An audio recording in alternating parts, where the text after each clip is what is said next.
ഹരി ഓം. എല്ലാവർക്കും എൻ്റെ വിനീത നമസ്കാരം. ഭഗവത്ഗീതയിലൂടെ ജീവിത വിജയം, ഇത് നമുക്കോരോരുത്തർക്കും സാധിക്കുന്ന, അനുഭവിക്കാൻ പറ്റുന്ന, സാക്ഷാത്കരിക്കാൻ പറ്റുന്ന ജീവിത സത്യമാണ്. എന്താണ് ഭഗവത്ഗീത നമുക്ക് ജീവിത വിജയത്തിന് കാണിച്ചു തരുന്ന മാർഗങ്ങൾ എന്നറിയണമെങ്കിൽ നാം ഭഗവത്ഗീതയിലേക്ക് തന്നെ ഇറങ്ങിച്ചെല്ലണം. അതായത് ഗീതാ ശ്ലോകങ്ങൾ അതിൻ്റെ അർത്ഥതലങ്ങളിലേക്ക് ചെന്ന് മനസ്സിലാക്കി ഉൾക്കൊണ്ടാൽ മാത്രമേ നമുക്ക് യഥാർത്ഥ ജീവിത വിജയം എന്താണെന്ന് കണ്ടെത്താൻ സാധിക്കുള്ളൂ. അപ്പോൾ ഇവിടെ 3 തലങ്ങളിലാണ് നാം ജീവിതത്തെ കാണേണ്ടത്. ഒന്ന്, ഇന്നത്തെ നമ്മുടെ അവസ്ഥ എന്താണ്? ഈ അവസ്ഥ എന്ന് പറഞ്ഞാൽ നമ്മുടെ മാനസികാവസ്ഥയാണ് ഉദ്ദേശിക്കുന്നത്. എങ്ങനെയുള്ളൊരു മനസ്സാണ് ഇന്ന് നമുക്കുള്ളത്? അപ്പം അതിന് നാം സ്വന്തം മനസ്സിലേക്ക് നോക്കേണ്ടിയിരിക്കുന്നു. അപ്പം ഈ ഗീത ചെയ്യുന്ന ഒന്നാമത്തെ കാര്യം, നമ്മുടെ മനസ്സിലേക്ക് നമ്മളെ നോക്കാൻ നമ്മളെ പരിശീലിപ്പിക്കുകയാണ്. നിങ്ങളുടെ മനസ്സ് എങ്ങനെയുള്ള മനസ്സാണെന്ന് നിങ്ങൾ അറിയണം. 2, എന്താണ് നമ്മുടെ ജീവിതത്തിൽ നമ്മൾ ഉദ്ദേശിക്കുന്ന രീതിയിൽ ജീവിതം വികസിക്കാത്തത്, വളരാത്തത്, ഉയരാത്തത്? അതിൻ്റെ തടസ്സങ്ങൾ എന്തൊക്കെയാണ്? 3, അതിനെന്തൊക്കെയാണ് നാം ചെയ്യേണ്ടത്? അപ്പം മനസ്സിനെ നോക്കുക, മനസ്സിൻ്റെ പ്രശ്നങ്ങൾ മനസ്സിലാക്കുക.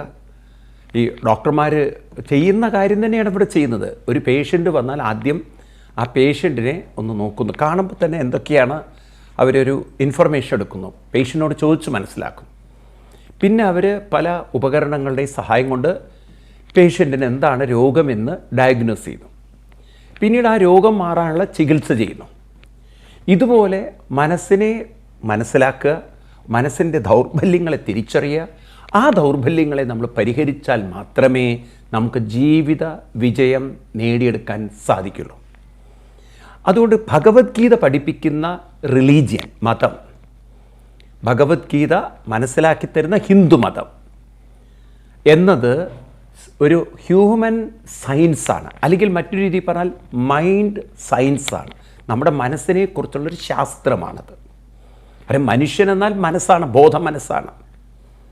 അപ്പം ബോധ മനസ്സ് കൊണ്ടാണ് നമ്മൾ ജീവിതാനുഭവങ്ങളെ അറിയുന്നത്, അനുഭവിക്കുന്നത്, എല്ലാ കാര്യങ്ങളും നമ്മൾ ഇടപഴകുന്നത്. ആ ബോധ മനസ്സില്ലെങ്കിൽ നിങ്ങൾക്ക് ഒരു കാര്യത്തിൽ ഇടപഴകാൻ പറ്റില്ല, ഒരനുഭവം ഉണ്ടാവില്ല. അതിൻ്റെ തെളിവെന്ന് വെച്ചാൽ രാത്രി ഉറങ്ങിക്കിടക്കുന്നവൻ എന്ത് അനുഭവമുണ്ട്? അത് മാത്രം എടുത്ത് നോക്കിയാൽ മതി. അപ്പോൾ അബോധാവസ്ഥയിൽ കിടക്കുന്നവൻ, കോമയിൽ കിടക്കുന്നവൻ എന്ത് അനുഭവമുണ്ട്? അപ്പം നമുക്ക് സകല അനുഭവങ്ങളുള്ളത് ഈ ബോധ മനസ്സുള്ളത് കൊണ്ടാണെങ്കിൽ നാം ബോധ മനസ്സ് തന്നെയാണ്. അപ്പം ആ ബോധ മനസ്സിൻ്റെ കുറവുകളും ആ കുറവുകളെ പരിഹരിക്കാനുള്ള വഴികളും നാം മനസ്സിലാക്കിയാൽ മാത്രമേ നമ്മുടെ ജീവിത വിജയം നമുക്ക് നേടിയെടുക്കാൻ സാധിക്കുകയുള്ളൂ. ഇവിടെയാണ് ഭഗവത്ഗീത മറ്റു മതഗ്രന്ഥങ്ങളിൽ നിന്നും ഏറെ വ്യത്യസ്തമാകുന്നത്. പലപ്പോഴും നമ്മുടെ കുട്ടികൾക്കറിയില്ല എന്താണ് ഭഗവത്ഗീതയും മറ്റ് മതഗ്രന്ഥങ്ങളും തമ്മിലുള്ള വ്യത്യാസം. മറ്റു മതഗ്രന്ഥങ്ങൾ 2 കാര്യത്തിലാണ് നിൽക്കുന്നത്. 2 കാര്യമുള്ളൂ. ഒന്ന്, ഒരു ദൈവവും 2 ആ ദൈവത്തിൻ്റെ കൽപ്പനയും. ദൈവം, ദൈവത്തിൻ്റെ കൽപ്പന. അപ്പം ദൈവം കുറേ കാര്യങ്ങൾ മനുഷ്യനെ അടിച്ചേൽപ്പിച്ചിട്ടുണ്ട്. അത് ദൈവത്തിൻ്റെ ചില ആളുകളിലൂടെ, ദൈവപുത്രനോ ദൈവപ്രവാചകന്മാരിലൂടെ ദൈവം ഏൽപ്പിച്ചിട്ടുണ്ട് കുറേ കാര്യങ്ങൾ. നീ ഇങ്ങനെ ജീവിച്ചോണം, അങ്ങനെ കഴിച്ചോളണം, ഇങ്ങനെ കെട്ടിക്കോളണം, ഇങ്ങനെ ഡിവേഴ്സ് ചെയ്യണം, അങ്ങനെ ചെയ്യണം, ഇങ്ങനെ ചെയ്യണം. അപ്പോൾ ദൈവം പറയുന്ന രീതിയിലൊക്കെ മനുഷ്യനൊരു അടിമയെപ്പോലെ ചെയ്താൽ ദൈവം അവനൊരു അവാർഡ് കൊടുക്കും. അത് ദൈവം ഇരിക്കുന്ന സ്വർഗത്തിൽ അവനെ അടിച്ചു പൊളിച്ച് ജീവിക്കാം. അത് ഒരു മതം പറയുന്നത് അവിടെ ആണുങ്ങൾക്ക് മാത്രമേ പ്രവേശനമുള്ളൂ, പെണ്ണുങ്ങൾക്കാണെങ്കിൽ ആത്മാവ് പോലും ഇല്ല. അവർക്ക് പെണ്ണുങ്ങൾക്ക് ആത്മാവില്ല എന്ന് വിശ്വസിക്കുന്ന ഒരു മതം ആലോചിച്ചൊക്കെ ഭാരതത്തിൽ ഈ മതം ലോകത്തിലൊക്കെ വ്യാപിച്ചിരിക്കുന്നു എന്നുള്ളത്. ഇനി മറ്റൊരു മതം പറയുന്നതാണെങ്കിൽ അവരും ദൈവത്തിൻ്റെ കൽപ്പനകളൊക്കെ അനുസരിക്കുക, കമാൻഡ്മെൻറ്റ്സ് ഒക്കെ അനുസരിക്കുക. അവർ ദൈവത്തിനെ വാഴ്ത്താനായിട്ട്, ദൈവത്തിനെ സ്തുതിക്കാനായിട്ട് അവരും സ്വർഗത്തിലെത്തണം. അപ്പോൾ ദൈവവും ദൈവകൽപ്പനയും, അവസാനം ദൈവം കൊടുക്കുന്ന റിവാർഡും. ഇനി ദൈവം പറയുന്നത് അനുസരിച്ചില്ലെങ്കിലോ അതിന് ദൈവം കൊടുക്കുന്ന ശിക്ഷയും, അതായത് നരകം അനുഭവിക്കുക. ഇതാണ് സെമിറ്റിക് റിലീജിയൻ. ഹിന്ദു മതത്തിന് ഇത്തരം റിലീജിയൻ്റെ കാഴ്ചപ്പാടുമായി യാതൊരു യോജിപ്പുമില്ല. കാരണം ഇവിടെ ദൈവത്തിൻ്റെ ദൈവവും ദൈവകൽപ്പനയും തന്നെ ഗീതയിലില്ല, ഒരു ഗ്രന്ഥത്തിലുമില്ല. ഇവിടെയുള്ളത് മനസ്സിനെക്കുറിച്ചുള്ള പഠനമാണ്. ഇതൊരു സയൻസാണ്, ഇതൊരു ശാസ്ത്രമാണ്, നിങ്ങൾക്ക് സ്വയം മനസ്സിലാക്കാൻ പറ്റുന്ന ശാസ്ത്രം. അതുകൊണ്ടാണ് ഹിന്ദുമതം ഇത്രയും കാലം സർവൈവ് ചെയ്തത്.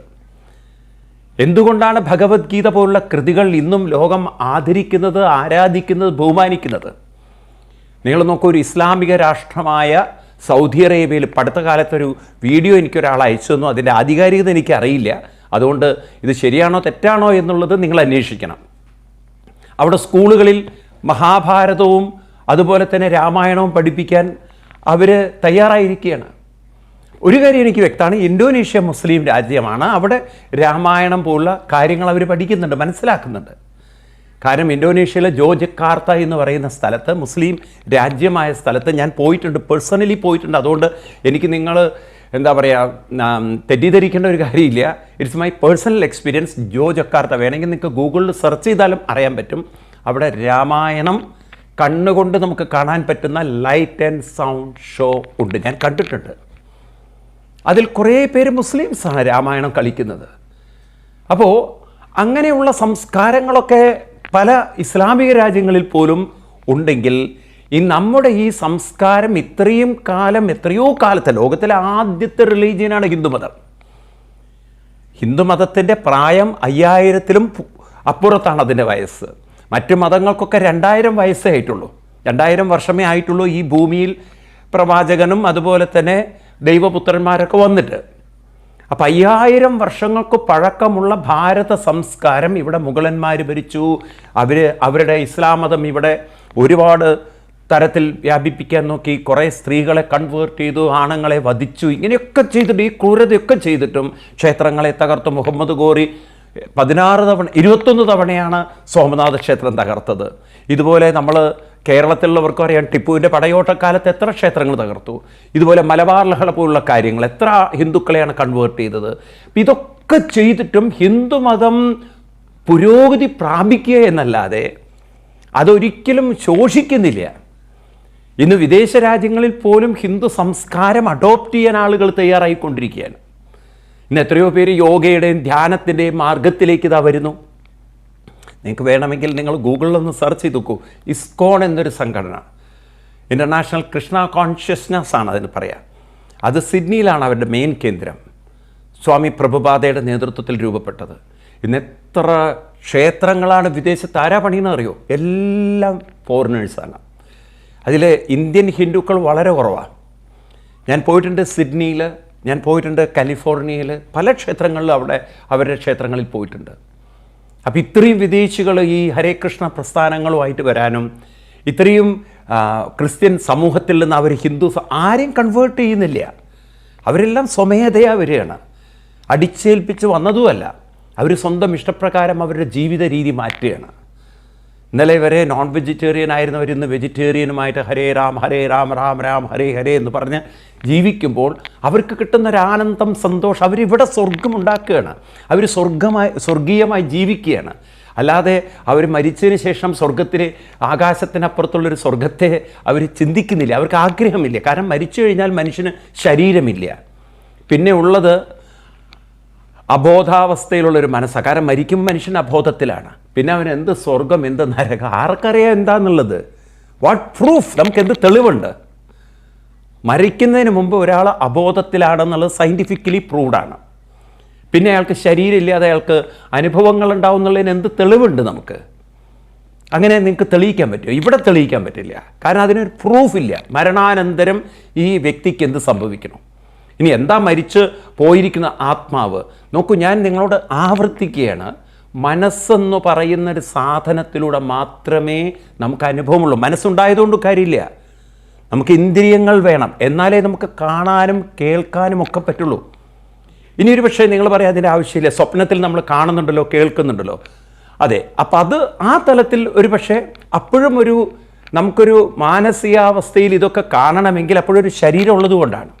മരിച്ചു കഴിഞ്ഞ ഒരാൾക്ക് മനസ്സുണ്ടെന്നും മരിച്ചു കഴിഞ്ഞാലും മനസ്സ് നിലനിൽക്കുന്നു എന്നും, ആ മനസ്സിന് ഒരു ഇല്യൂഷനിലൂടെ പലതും കാണാൻ പറ്റും എന്ന് പറയുകയാണെങ്കിൽ അത് എത്രത്തോളം യാഥാർത്ഥ്യമാണ് എന്നുള്ളത് നിങ്ങൾ തന്നെ അവലോകനം ചെയ്യണം. കാരണം നമ്മൾ സ്വപ്നത്തിൽ കണ്ടത് എത്രമാത്രം സത്യമാണ്, സ്വപ്നത്തിൽ നമ്മൾ കാണുന്നതിന് എന്ത് സത്യത്വമുണ്ട്. അതൊരു നൈമിഷികമായ അനുഭവമാണ്. ഇതുപോലെ നമുക്ക് അങ്ങനെ ഒരു നൈമിഷികമായ അനുഭവം നിങ്ങൾ യാഥാർത്ഥ്യമാണെന്ന് തെറ്റിദ്ധരിച്ചാൽ, അങ്ങനെ സ്വർഗീയമായൊരു അനുഭവം ഉണ്ടെന്നൊക്കെ തെറ്റിദ്ധരിച്ചാൽ അത് വിഡ്ഢിത്തരങ്ങളല്ലേ. അപ്പം അതുകൊണ്ട് നിൽക്കട്ടെ, ആ വിഷയം വിടും. നമുക്ക് പറയാനുള്ളത്, മനുഷ്യനെ സംബന്ധിച്ച് ഇവിടെ ജീവിച്ചിരിക്കുമ്പോൾ നാം ജീവിതം കൊണ്ടു നടക്കുന്നത് മുഴുവൻ ബോധ മനസ്സുകൊണ്ടാണെന്ന് നാം അടിസ്ഥാനമായിട്ട് മനസ്സിലാക്കണം. അപ്പം ആ ബോധ മനസ്സിനെ ബാധിക്കുന്ന 3 പ്രശ്നങ്ങളുണ്ട്. ഒന്നാമത്തെ പ്രശ്നം എന്ന് പറയുന്നത്, പലരുടെയും ഒന്നിനൊരു ഇൻട്രസ്റ്റ് ഇല്ല, ഒരു ഊർജമില്ല, ഉന്മേഷമില്ല. പലരും ഡള്ളാണ്. അത് സ്കൂൾ കുട്ടികളുടെ കാര്യത്തിൽ നമുക്ക് വേഗം മനസ്സിലാവും. പഠിക്കാനൊന്നും ഇൻട്രസ്റ്റ് ഇല്ലാത്ത, അവരുടെ ഇൻട്രസ്റ്റ് വേറെ ചില കാര്യത്തിലാവും, ചിലതിനൊന്നും ഇൻട്രസ്റ്റ് ഇല്ല. രണ്ടാമത്തത് ഏകാഗ്രതയില്ലാത്ത മനസ്സ്. മൂന്നാമത്തത് പെട്ടെന്ന് ഡൗൺ ആവുന്നൊരു മനസ്സ്, ഇമോഷണലി ഡൗൺ ആവുന്ന മനസ്സ്. അപ്പം ഇത്തരം മനസ്സുകളെ നമ്മൾ ആ ഒരു മാനസികാവസ്ഥയിൽ നിന്ന് പരിവർത്തനം വരുത്തിയില്ലെങ്കിൽ നമ്മൾ വിധിയെ കുറ്റം പറയും. ദൈവമാണ് എന്നെ ഇങ്ങനെയാക്കിയത്, ദൈവമാണ് എൻ്റെ ജീവിതം ഇങ്ങനെയാക്കിയത് എന്ന് ചിലവർ പറയും. ചിലർ പറയും എൻ്റെ ജീവിതം ഈ ഒരു വിധിയാണ് ഉണ്ടായത്, എനിക്ക് വേണ്ട രീതിയിൽ ഒന്നും ദൈവമോ അല്ലെങ്കിൽ എൻ്റെ വിധിയോ ഉണ്ടായില്ല. അപ്പോൾ വിധിയെ പഴിച്ചിട്ടും ദൈവത്തെ പഴിച്ചിട്ടും നമ്മൾ നമ്മുടെ കഴിവുകേടിനെ ന്യായീകരിക്കുമ്പോൾ, സിമ്പതൈസ് ചെയ്യുമ്പോൾ, ഗീത പഠിപ്പിക്കുന്നത് നമുക്ക് ഈ കഴിവുകേടുകളെ മാറ്റിയെടുക്കാൻ പറ്റുന്നുള്ളതാണ്. എങ്ങനെ മാറ്റിയെടുക്കാൻ പറ്റും? അതാണ് ഭഗവത്ഗീതയിൽ നമുക്ക് കാണിച്ചു തരുന്നത്. അപ്പം അതുകൊണ്ട് ഹിന്ദു മതത്തിൻ്റെ ഒരു സംസ്കൃതി എന്ന് പറയുന്നത് 3 കാര്യങ്ങളെ കൊണ്ട് മനുഷ്യന് അവൻ്റെ ജീവിതം മാറ്റിയെടുക്കാം. ഒന്നാമത്തത് കർമ്മനിഷ്ഠമായൊരു ജീവിതം. അതായത് ഞാൻ കഴിഞ്ഞ ക്ലാസ്സിലൊക്കെ പറഞ്ഞു, കൃത്യനിഷ്ഠത. അങ്ങനെ നമ്മളൊരു കർമ്മനിരതരായ കൃത്യനിഷ്ഠത പാലിക്കുകയാണെങ്കിൽ നമ്മുടെ ജീവിതത്തിൽ ഈ ഉന്മേഷക്കുറവ്, ഊർജ്ജക്കുറവ്, ശക്തി കുറവ് എന്ന അവസ്ഥ മാറ്റിയെടുക്കാം. കാരണം ആക്ഷനിലൂടെ, ആക്ടിവിറ്റിയിലൂടെ നമ്മുടെ ഊർജ്ജശക്തി കൂട്ടാം. ഇന്ന് ഫിസിക്സ് നമുക്ക് വേണമെങ്കിൽ ഇതിൽ റെഫർ ചെയ്യാം. അതായത് ഓടുന്നൊരു വാഹനത്തിൻ്റെ ശക്തി അത് നമ്മൾ പറഞ്ഞ് മനസ്സിലാക്കേണ്ടതില്ലല്ലോ. ഇതുപോലെയാണ് നമ്മുടെ മനസ്സ് ആക്റ്റീവ് ആകുമ്പോൾ നമ്മുടെ ശരീരത്തിനും മനസ്സും ഊർജ്ജം കൂടുകയുള്ളൂ.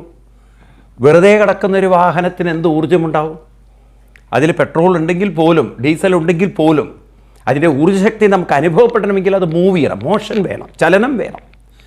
ഇതുപോലെ നമ്മൾ കർമ്മനിരതരായി നിൽക്കുമ്പോൾ, കൃത്യനിഷ്ഠയോടെ നമ്മുടെ ജീവിത രീതികൾ കൊണ്ടു നടക്കുമ്പോൾ, കാലത്ത് 5-5:30 എണീറ്റ് യോഗ ചെയ്യുന്നു, അല്ലെങ്കിൽ കുറച്ച് നടക്കാൻ പോകുന്നു, അല്ലെങ്കിൽ ക്ഷേത്രത്തിൽ പോകുന്നു, ഇങ്ങനെ പല കാര്യങ്ങളിലും നമ്മൾ ഇൻവോൾവ് ചെയ്യുമ്പോൾ നമ്മുടെ ഊർജ്ജശക്തി കൂടുതൽ കൂടുതൽ ഉണരും. ഊർജം കൂടുന്നവർക്ക്, ഉന്മേഷം കൂടുന്നവർക്ക് ജീവിത വിജയം ഉറപ്പാണ്. വെറുതെ ഡള്ളായിരിക്കുന്ന, ലതാർജിക്കായിരിക്കുന്ന, മടിയനായിരിക്കുന്ന, അലസനായിരിക്കുന്ന ഒരാൾക്ക് എന്ത് വിജയമാണ് നമ്മൾ നേടാൻ പോകുന്നത്? അതുകൊണ്ടാണ് ഭഗവാൻ കൃഷ്ണൻ ഗീതയിൽ പറഞ്ഞത്, ഇങ്ങനെ ഡള്ളായിരിക്കുന്ന ആളുകൾക്ക് ആദ്യം കൊടുക്കേണ്ടത് ഒരു ഊർജ്ജശക്തിയാണ്. ആ ഊർജ്ജശക്തി കിട്ടുന്നത് കൃത്യനിഷ്ഠമായ ചില ആചാരങ്ങളിലൂടെയാണ്. അതിനാണ് രാവിലെ എണീക്കാനും അമ്പലത്തിൽ പോകാനും യോഗ ചെയ്യാനും ഒക്കെ നമ്മളോട് പ്രാണായാമം തുടങ്ങിയൊക്കെ ചെയ്യാൻ പറഞ്ഞിരിക്കുന്നത്. രണ്ടാമത്തെ കാര്യമാണ് മനസ്സിൻ്റെ ഏകാഗ്രത കുറവ്. ആ ഏകാഗ്രത കുറയുന്ന ഒരാളെ വലിയ തത്വങ്ങൾ പഠിപ്പിച്ചിട്ട് കാര്യമില്ല. അതാണ് പല മതങ്ങൾക്കും പറ്റിയ അപകടം. അവരൊരു യൂണിഫോംഡ് വേയിൽ റിലീജിയൻ പഠിപ്പിക്കാൻ തുടങ്ങി. ഹിന്ദു മതത്തിൻ്റെ പഠനരീതിയും മറ്റു മതങ്ങളുടെ പഠനരീതിയും വളരെ വ്യത്യാസമാണ്. മറ്റു മതങ്ങൾ നേരിട്ട് അവരുടെ കിതാബ് അങ്ങോട്ട് പഠിപ്പിച്ചു കൊടുക്കുകയാണ്. അതുകൊണ്ട് എന്തു പറ്റണു? ഈ ഡള്ളായിട്ടുള്ള ഒരുത്തൻ മനസ്സിലാക്കുന്നത് വികൃതമായിട്ടായിരിക്കും. അതുകൊണ്ടാണ് അവൻ്റെ ഉള്ളിൽ പെട്ടെന്ന് സ്വർഗം കിട്ടാൻ അവൻ വിചാരിച്ചു മറ്റുള്ളവരെ കുട്ടു തോക്കുകൊണ്ട് വെടി വെച്ച് കഴിഞ്ഞാൽ അവന് സ്വർഗം കിട്ടുന്നു. അപ്പോൾ അവൻ ക്രിമിനലായി മാറി. ഇതുപോലെ പല തരത്തിൽ ഒരു മാനസികമായിട്ടുള്ള യോഗ്യതയില്ലാത്തവരെ നാം മതകാര്യങ്ങൾ പഠിപ്പിച്ചാൽ അത് പിന്നീട് അപകടത്തിലേക്ക് പോകും എന്നതിൻ്റെ തെളിവാണ് ഇതര മതങ്ങൾ കാണിച്ച മത പഠന രീതികളൊക്കെ. എന്നാൽ നമ്മുടെ ഹിന്ദു സംസ്കൃതിയിൽ മതപഠനം എന്ന് പറഞ്ഞാൽ 3 കാര്യങ്ങളാണ്. ഒന്ന് ആക്ഷൻ ഓറിയൻറ്റഡ്, അതാണ് പ്രാണായാമം, പ്രത്യാഹാരം, നിത്യാനിത്യ നിത്യവിവേകവിചാരം ജാപ്യസമേതം സമതിവിധാനം കുറുവവദാനം മഹദവദാനം. കാലത്തെണീറ്റ് കുറച്ചു നേരം യോഗ, പ്രാണായാമം അല്ലെങ്കിൽ ക്ഷേത്രത്തിലേക്ക് പോവുക, ഏത്തമിടുക തുടങ്ങിയുള്ള ആക്ടിവിറ്റി ശരീരത്തിന് കൊടുക്കുമ്പോൾ, ശരീരം ആക്റ്റീവാകുമ്പോൾ നമ്മുടെ ശരീരത്തിൻ്റെ ടെമ്പറേച്ചർ ആ സമയത്ത് നമ്മളൊന്ന് ബ്ലഡിൻ്റെ എന്താ പറയുക ഫ്ലോ നമ്മുടെ ശരീരത്തിൽ ശരിയാക്കിയെടുത്ത് ബ്ലഡിലുള്ള കാർബൺ ഡൈ ഓക്സൈഡൊക്കെ പുറത്തേക്ക് തള്ളി നല്ല ഓക്സിജൻ ഉള്ളിലേക്ക് എത്തുമ്പോൾ തന്നെ നമുക്കൊരു ഊർജ്ജവും ഉന്മേഷവും ഉത്സാഹവും കൂടിയേ പറ്റുള്ളൂ. അപ്പോൾ ഒന്നാമത്തത് കർമ്മനിരതരാവലാണ്. അതുകൊണ്ടാണ് വേദത്തിൻ്റെ ഒന്നാമത്തെ ഭാഗം കർമ്മകാണ്ഡെന്നാണ് പറയുക. ഒരാളെ ആദ്യം കർമ്മനിരതരാക്കണം, കാരണം അവരുടെ ഉള്ളിലുള്ള ആലസ്യം എന്നതെടുത്ത് കളയണം. രണ്ടാമത്തതാണ് ഏകാഗ്രതയ്ക്കാണ് പ്രണവോപാസന, മന്ത്രോപാസന തുടങ്ങിയിട്ടുള്ള കാര്യങ്ങൾ.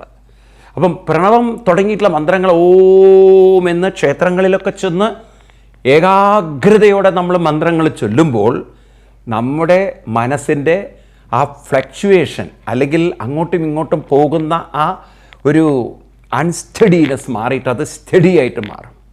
അതാണ് മന്ത്രങ്ങളുടെ ശക്തി. മന്ത്രം ചൊല്ലുന്തോറും ഏകാഗ്രത കൂടുന്നു. അപ്പം നോക്കൂ, ആ വ്യക്തിയുടെ മനസ്സിനെ ശരിയാക്കിയെടുത്തു. ഇനി മൂന്നാമത്തത്, ആ മനസ്സ് വളരെ സെൻറ്റിമെൻ്റ് ആവുന്നു. അതായത് ഇൻ്റലക്ച്വലി ഓക്കെയാണ്, പക്ഷേ ഇമോഷണലി ഡൗൺ ആവും. അപ്പം അങ്ങനെയുള്ള ആളുകളെ ബൂസ്റ്റ് ചെയ്യാനാണ് സത്സംഗം, നല്ല കൂട്ടുകെട്ട്. കാരണം നല്ലത് മറ്റുള്ളവരുമായിട്ട് പങ്കുവെക്കുമ്പോൾ ചെറിയ ചെറിയ കാര്യങ്ങളെ വിടാനുള്ള ഒരു കരുത്തും ശക്തിയും അവർക്കുണ്ടാവും.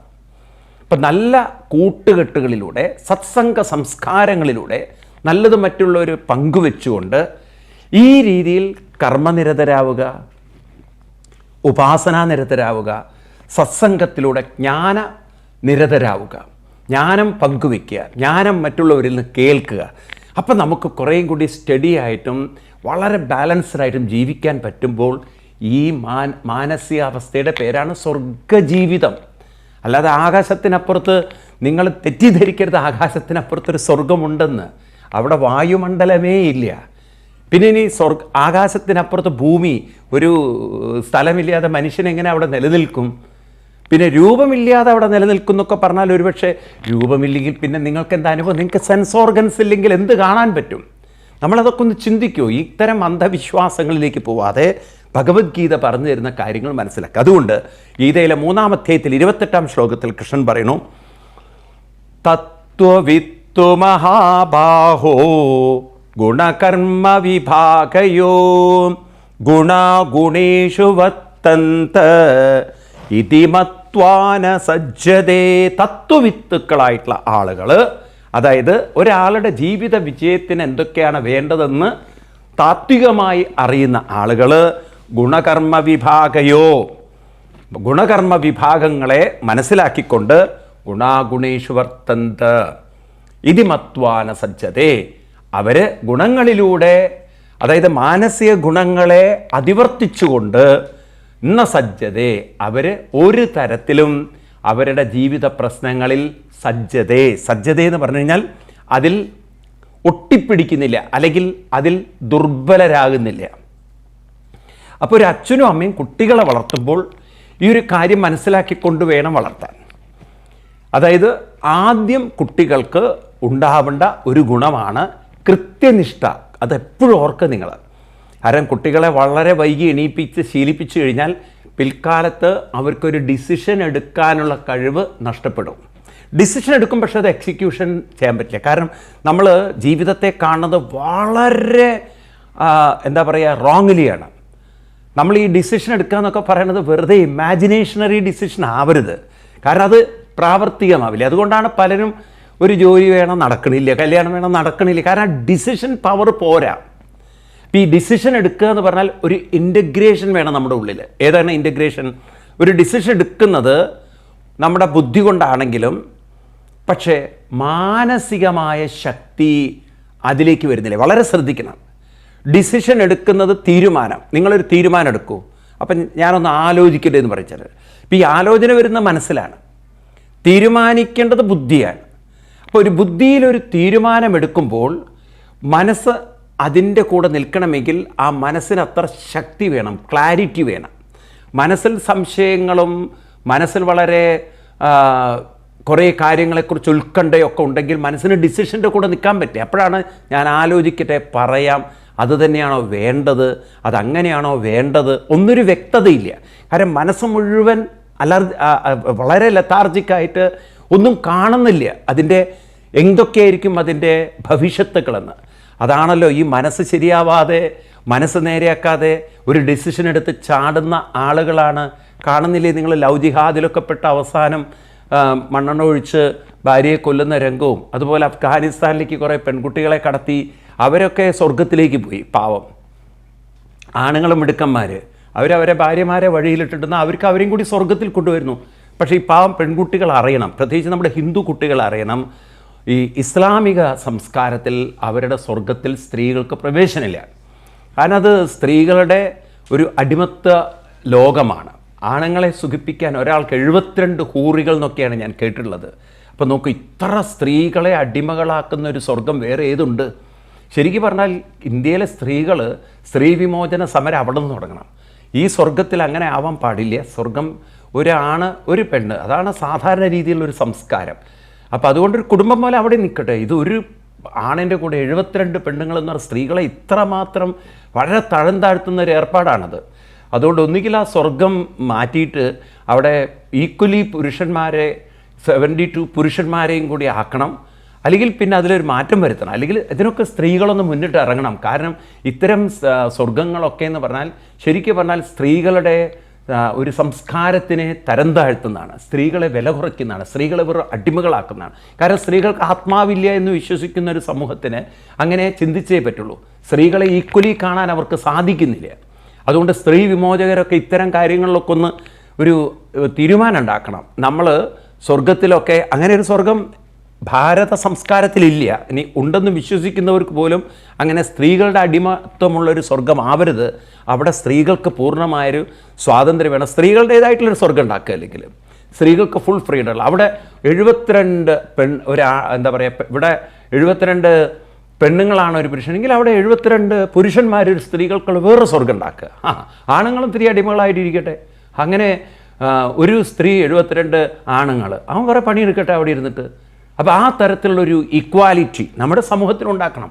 സ്ത്രീകൾ ഇങ്ങനെ കയ്യും കെട്ടി മിണ്ടാതിരുന്ന് എല്ലാം ഹിന്ദു മതത്തിൽ മാത്രം കുറ്റം കാണണം, ഹിന്ദു മതത്തിൽ മാത്രം കുറവുകൾ കാണണം. ഇപ്പം അടുത്ത കാലത്ത് തമിഴ്നാട്ടിൽ ഞാനൊരു ഇത് പറയുകയാണ് നിങ്ങളുടെ അടുത്ത്, ഈ ഒരു സന്ദർഭത്തിൽ പറയേണ്ട അല്ലെങ്കിൽ പോലും, അവിടുത്തെ ക്ഷേത്രങ്ങളിലൊക്കെ സ്ത്രീകൾ പൂജാരികളാവാൻ. പക്ഷേ ആ മന്ത്രി ഉണ്ടല്ലോ, അത് ഹിന്ദു ക്ഷേത്രത്തിൽ മാത്രമേ കണ്ടുള്ളൂ.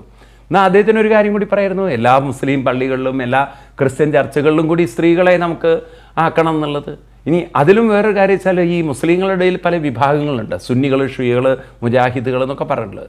അപ്പോൾ അവിടെ അവരെ സുന്നികളെ ഷിയകളയിലും ഷിയകളെ എന്താ പറയുക സുന്നി പള്ളിയിലൊക്കെ ആക്കും എന്ന് പറയാമായിരുന്നു.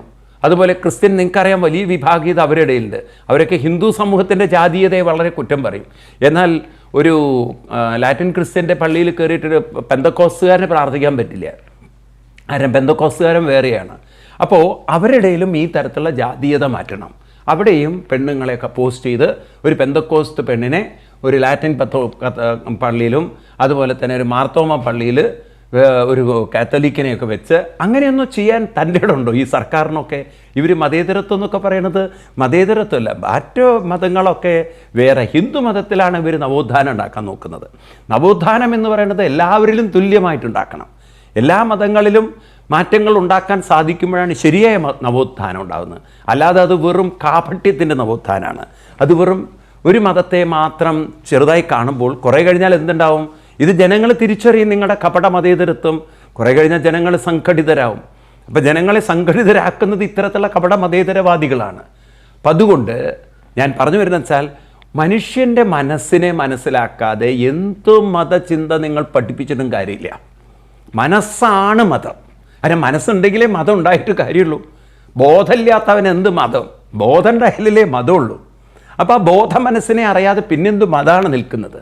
അപ്പോൾ ആദ്യം നിങ്ങൾ മനസ്സിനെ മനസ്സിലാക്കൂ. അതാണ് ഗീത പഠിപ്പിക്കുന്നത്. എന്താണ് നമ്മുടെ മനസ്സ്? അപ്പോൾ ആ മനസ്സിലുള്ള ദൗർബല്യങ്ങളെ നമ്മൾ മാറ്റുമ്പോഴാണ് നമ്മുടെ ഉള്ളിലുള്ള ശക്തി അതുപോലെ തന്നെ ഏകാഗ്രത എന്ന് പറഞ്ഞാൽ കഴിവ്, ഒരു കാര്യം ചെയ്യാനുള്ള കഴിവ്. ഇതുപോലെ തന്നെ നമ്മുടെ മനസ്സിന് കഴിവും ശക്തിയും കൂടെ തന്നെ നമുക്ക് വേണം. ഏത് പ്രതിസന്ധികളെയും വളരെ ലാഘവത്തോടെ കണ്ട് വളരെ സന്തോഷത്തോടെ മുന്നോട്ട് പോകാനും ആ സന്തോഷം മറ്റുള്ളവർക്ക് പങ്കുവെക്കുന്ന ഒരു സേവന സംസ്കാരം നമ്മളിൽ, സത്സംഗ സേവന സംസ്കാരം നമ്മളിൽ രൂപപ്പെടുത്താൻ. അപ്പോഴാണ് ജീവിതം സ്വർഗജീവിതമാവുന്നത്. അപ്പം ജീവിതം ജീവിച്ചിരിക്കുമ്പോൾ സ്വർഗമാക്കുന്നതാണ് ഗീത. അപ്പം ഞാനൊരു കാര്യം പറഞ്ഞ് മുഴുവനാക്കിയില്ല. അതായത് നമ്മളിങ്ങനെ ജീവിച്ചിട്ടില്ലെങ്കിൽ എന്താ കുഴപ്പം ഇത്രയേ ഉള്ളൂ. ഒരു ഡിസിഷൻ എടുക്കുമ്പോൾ അതിനൊരു പവർ ഉണ്ടാവില്ല. കാരണം decision is taken by the intellect, but the mind has no clarity because the mind is so weak. Why? കാരണം നമുക്കങ്ങനെ ഒരു കൃത്യനിഷ്ഠമായ ജീവിതമില്ല. അപ്പം അങ്ങനെ കൃത്യനിഷ്ഠമായൊരു ജീവിതം ഇല്ലാതെ പോയാൽ ഇൻ്റലക്റ്റിൻ്റെ കൂടെ നിന്നുകൊണ്ടൊരു ഫേം ഡിസിഷൻ എടുക്കാൻ മൈൻഡിന് പറ്റാതെ വന്നാൽ, നിങ്ങൾ നോക്കൂ, എനിക്കൊരു ജോലി വേണം, എനിക്കൊരു കല്യാണം വേണം, കുട്ടി ഉണ്ടാവണം, എനിക്ക് പുരോഗതി വേണം, എനിക്ക് ബിസിനസ്, ഇതൊക്കെ ഡിസിഷൻ ഇൻ്റലക്റ്റ് എടുക്കുന്നുണ്ട്. പക്ഷേ മൈൻഡിനൊരു ഉറപ്പില്ല. ഇത് തന്നെയാണോ വേണ്ടത്, ഈ പെണ്ണിനെയാണോ കെട്ടേണ്ടത്, ഇപ്പോൾ കുട്ടി വേണോ, അല്ലെങ്കിൽ ഇപ്പോൾ വീട് വേണോ, ഈ ജോലി ശരിയാവോ, ഇങ്ങനെ 100,000 ചിന്തകൾ മനസ്സിൽ വെച്ച് ഇൻ്റലക്റ്റ് എന്ത് ഡിസിഷൻ എടുത്താലും ആ വ്യക്തിയുടെ ജീവിതം സക്സസ്ഫുൾ ആവില്ല. കാരണം there is no integration between the mind and intellect. Intellect is the faculty which take the decision and mind is the faculty which execute. Through the mind we can execute. ഞാനത് പറഞ്ഞ് നിങ്ങൾക്ക് clarity ഒന്ന് വരുത്താൻ വേണ്ടിയിട്ട് ഒരു example പറയണം. അതിപ്പോൾ ഒരു കുട്ടി പരീക്ഷ പഠിക്കണം, പരീക്ഷയ്ക്ക് വേണ്ടിയിട്ട്. അപ്പോൾ ആ ഇൻഫർമേഷനൊക്കെ കുട്ടി പുസ്തകത്തിലൊക്കെ തലയിൽ എഴുതിച്ചു. അതൊരു ഇൻ്റലക്ച്വൽ ഇൻഫർമേഷനാണ്. ഇനി ആ പരീക്ഷ എഴുതുന്ന സമയത്ത് കുട്ടിയുടെ മനസ്സിനൊരു വിഷമമുണ്ടായി. എന്തെങ്കിലും ഒരു വിഷമം, വീട്ടിൽ അച്ഛനും അമ്മയും എന്തെങ്കിലും വഴക്ക് പിടിച്ചു, അല്ലെങ്കിൽ എന്തെങ്കിലും ഒരു ക്വസ്റ്റ്യൻ ക്ലിയർ അല്ല, സം ഡൗട്ട്. അപ്പോൾ നോക്കണേ, ഇൻഫർമേഷൻ അവിടെ കളക്ട് ചെയ്ത് വെച്ചിട്ടുണ്ട്. പക്ഷേ മൈൻഡ് വളരെ ഡൗട്ട്ഫുൾ ആയപ്പോൾ അത് ഡിസ്റ്റർബ്ഡ് ആവാൻ തുടങ്ങി. ഈ ഡിസ്റ്റർബ്ഡ് മൈൻഡിലൂടെ ഒരു ഇൻ്റഗ്രേഷൻ ഇല്ലാതെ പോയതുകൊണ്ട്, കണക്ഷൻ ഇല്ലാതെ പോയതുകൊണ്ട് പഠിച്ചതൊന്നും എഴുതാൻ പറ്റിയില്ല. കുറച്ച് കഴിഞ്ഞ കുട്ടി വീട്ടിൽ വന്നൊന്ന് ഉറങ്ങി, മനസ്സ് വളരെ കെട്ടടങ്ങി ശാന്തമായി എണീറ്റ് നോക്കുമ്പോഴാണ്, ആ സമയത്താണ് മനസ്സ് ബുദ്ധിയോട് കണക്ട് ചെയ്തിട്ട് ചോദിക്കുകയാണ്, അയ്യോ ഇതൊന്നും ഞാൻ എഴുതിയില്ലല്ലോ. കാരണം ഓർമ്മയ്ക്ക് അവിടെ ഉണ്ടായിരുന്നു, ഇതൊക്കെയായിരുന്നല്ലോ ഞാൻ എഴുതേണ്ടത്, ഒന്നും എഴുതാൻ പറ്റിയില്ലല്ലോ. റിഗ്രറ്റ് വന്നു. അപ്പോൾ എന്തുകൊണ്ടാണ് ആ റിഗ്രറ്റ് വന്നത്? പഠിക്കാത്തതുകൊണ്ടാണോ, ഓർമ്മയില്ലാത്തതുകൊണ്ടാണോ? പക്ഷെ വേണ്ട സമയത്ത് ഓർക്കാൻ പറ്റാത്ത എന്തുകൊണ്ടാണ്? അതുകൊണ്ട് എഴുതാൻ പറ്റാതായത്. അപ്പോൾ വേണ്ട സമയത്ത് ഓർക്കാൻ പറ്റാതെ പോയതിന് കാരണം ഈ ഇൻ്റഗ്രേഷൻ ഉണ്ടായില്ല. അതായത് ഇൻ്റലക്റ്റ് ആൻഡ് മൈൻഡ്, ആ കോർഡിനേഷൻ ഉണ്ടായില്ല. ഇവർ തമ്മിൽ ചേർന്ന് നിന്നില്ല. ഇൻ്റലക്റ്റ് അങ്ങനെ നിൽക്കണു ഒരു സൈഡിൽ, മൈൻഡ് ആണെങ്കിൽ വേറെ സൈഡിൽ വളരെ ഫ്രസ്ട്രേറ്റഡ് ആയിട്ട്, ഡിസ്റ്റർബ്ഡ് ആയിട്ട്, ഒരു പിടി കിട്ടാതെ നിൽക്കുന്നു. അപ്പോൾ എങ്ങനെ ആ വ്യക്തിക്ക് ഒരു ഡിസിഷൻ എടുത്താൽ അത് എക്സിക്യൂട്ട് ചെയ്യാൻ പറ്റും? അതുതന്നെയാണ് പലരുടെയും ജീവിതത്തിൽ പരാജയങ്ങൾക്ക് കാരണം. ഡിസിഷൻ അവരെടുക്കുന്നുണ്ട്, ആഗ്രഹങ്ങളുണ്ട്, സങ്കല്പങ്ങളുണ്ട്, പക്ഷേ ശക്തി പോരാ. അപ്പം നമുക്ക് ഇത് രണ്ടും വേണം. നമ്മുടെ മനസ്സിന് ബുദ്ധിക്ക് തമ്മിലൊരു ഐക്യമുണ്ടെങ്കിൽ മാത്രമേ നമുക്ക് ജീവിതത്തിൽ വിജയം കൈവരിക്കാൻ സാധിക്കുള്ളൂ. അപ്പോൾ ആ മനസ്സിൻ്റെ ഡൾനെസ്, മനസ്സിൻ്റെ ഡിസ്റ്റർബൻസ്, മനസ്സിൻ്റെ ഇമോഷണൽ വീക്ക്നെസ്, ഇതൊക്കെ നമുക്ക് പരിഹരിക്കാൻ പറ്റിയിട്ടില്ലെങ്കിൽ നമ്മൾ ബുദ്ധിപരമായി എന്ത് തീരുമാനമെടുത്താലും അത് വിജയത്തിലേക്ക് എത്തിക്കില്ല എന്ന് കൃഷ്ണൻ ഇവിടെ പറയാണ്. അപ്പോൾ ഇത് മനസ്സിലാക്കുന്ന ആളുകളെയാണ് തത്വവിത്ത് എന്ന് പറയുന്നത്. അപ്പോൾ ഈ ഒരു വാക്ക് പറയാനാണ് ഞാൻ ഇത്രയും എക്സ്പ്ലെയിൻ ചെയ്തത്. അപ്പോൾ നമ്മളൊക്കെ തത്വവിത്തുക്കളായിരിക്കണം. തത്വവിത്ത് എന്ന് പറഞ്ഞാൽ ഏത് വിത്താണ്? സ്വന്തം മനസ്സിനെ മനസ്സിലാക്കി ആ മനസ്സിനെ നമുക്ക് ഡെവലപ്പ് ചെയ്യാൻ, ഞാൻ ഒരു കൃത്യനിഷ്ഠമായ ജീവിതം കൊണ്ടു നടന്ന് അത് സ്വന്തം നമുക്ക് ഉള്ളിലേക്ക് നോക്കി മനസ്സിലാവുകയും വേണം. എൻ്റെ കൃത്യനിഷ്ഠമായ ജീവിതം കൊണ്ടാണ് എനിക്ക് എൻ്റെ മനസ്സിൻ്റെ ആലസ്യത്തെ മാറ്റാൻ പറ്റുന്നത്. എൻ്റെ കൃത്യനിഷ്ഠമായ ജീവിതം കൊണ്ടാണ് മനസ്സിൻ്റെ അസ്വസ്ഥത കൺട്രോൾ ചെയ്യാൻ പറ്റുന്നത്. എൻ്റെ കൃത്യനിഷ്ഠമായ ജീവിതം കൊണ്ട് തന്നെയാണ്, എൻ്റെ സത്സംഗ സംസ്കാരം കൊണ്ട് തന്നെയാണ് എനിക്ക് എൻ്റെ മനസ്സിൻ്റെ ആവലാദികളും വേവലാദികളും ഒക്കെ എനിക്ക് പരിഹരിക്കാൻ സാധിക്കുന്നത്. ഈ രീതിയിലുള്ള ഒരു മാനസികമായ ഡെവലപ്മെൻറ്റ് സാധിക്കുന്നവർക്ക് ജീവിതം വലിയൊരു ദുരിതമാവാതെ കൊണ്ടു നടക്കാൻ സാധിക്കുമെന്ന് കൃഷ്ണൻ ഇവിടെ ഓർമ്മിപ്പിക്കുകയാണ്. അപ്പോൾ ഇതിൻ്റെ ഡീറ്റെയിൽ ആയിട്ടുള്ള വിവരണങ്ങൾ ഇനി നമുക്ക് കൃഷ്ണൻ തരും. ഏതായാലും ഇത്രയും നമ്മൾ മനസ്സിലാക്കുക. നമ്മൾ പരാജയപ്പെടാനല്ല ഈ ഭൂമിയിൽ വന്നത്. പക്ഷെ പരാജയമാവുന്നതിന് കാരണം പുറത്തുള്ള സാഹചര്യങ്ങളല്ല, കിട്ടാത്ത സാഹചര്യങ്ങളല്ല, അകത്തുള്ള കഴിവുകുറവുകളാണ്. ക്ഷുദ്രം ഹൃദയ ദൗർബല്യം തെക്ത ഉത്തിഷ്ഠ പരന്തപ. അപ്പം ആ ഉള്ളിലുള്ള ദൗർബല്യങ്ങളെ പരിഹരിക്കാതെ നിങ്ങൾ മുന്നോട്ട് ജീവിതം നയിക്കാൻ ശ്രമിച്ചാലും അത് വട്ടപൂജ്യമാവും. അത് ജീവിതത്തിൽ വലിയ കുറ്റബോധമുണ്ടാവും, പിന്നീട് പശ്ചാത്തപിക്കേണ്ടി വരും. അതുകൊണ്ട് നമുക്കൊരു ഇൻ്റഗ്രേറ്റഡ് പേഴ്സണാലിറ്റി ഡെവലപ്പ് ചെയ്താൽ മാത്രമേ നമ്മുടെ ജീവിതം ഉയർത്താനും ധന്യമാക്കാനും അനുഗ്രഹീതമാക്കാനും സാധിക്കുകയുള്ളൂ. അതുകൊണ്ട് എന്ത് വേണം? ഈ ഒരു കാര്യം മനസ്സിലാക്കിയിട്ടുള്ളവർ മറ്റുള്ളവരെയും കൂടെ സഹായിച്ചുകൊണ്ട് അവരെയും ഉയർത്തിക്കൊണ്ടുവന്നാൽ മാത്രമേ ഒരു ഇൻ്റഗ്രേറ്റഡ് സൊസൈറ്റി ഉണ്ടാവുള്ളൂ. വ്യക്തി മാത്രം നന്നായി പോരാ, ഒരു ഇൻ്റഗ്രേറ്റഡ് സൊസൈറ്റിയും കൂടെ ഉണ്ടെങ്കിൽ മാത്രമേ ആ സൊസൈറ്റിയിൽ ഡെവലപ്മെൻ്റ് ഉണ്ടാവുള്ളൂ. കാര്യം ഇതൊരു വ്യക്തിപരമായ കാര്യത്തിൽ വ്യക്തിയുടെ ജീവിതം വിജയിപ്പിക്കാം, പക്ഷേ വ്യക്തി മാത്രം നന്നായി പോരല്ലോ, ഒരു സൊസൈറ്റിയും കൂടെ ഡെവലപ്ഡ് ആവണം. അതിനെന്ത് വേണം? അതാണ് ഭഗവാൻ കൃഷ്ണൻ അടുത്ത ശ്ലോകത്തിൽ വർണ്ണിക്കുന്നത്. അത് നമുക്ക് അടുത്ത ക്ലാസ്സിൽ വിശദമായിട്ട് നമുക്ക് കാണാം. അതുവരെ എല്ലാവർക്കും നന്ദി, നമസ്കാരം, പ്രണാം, ഹരി ഓം.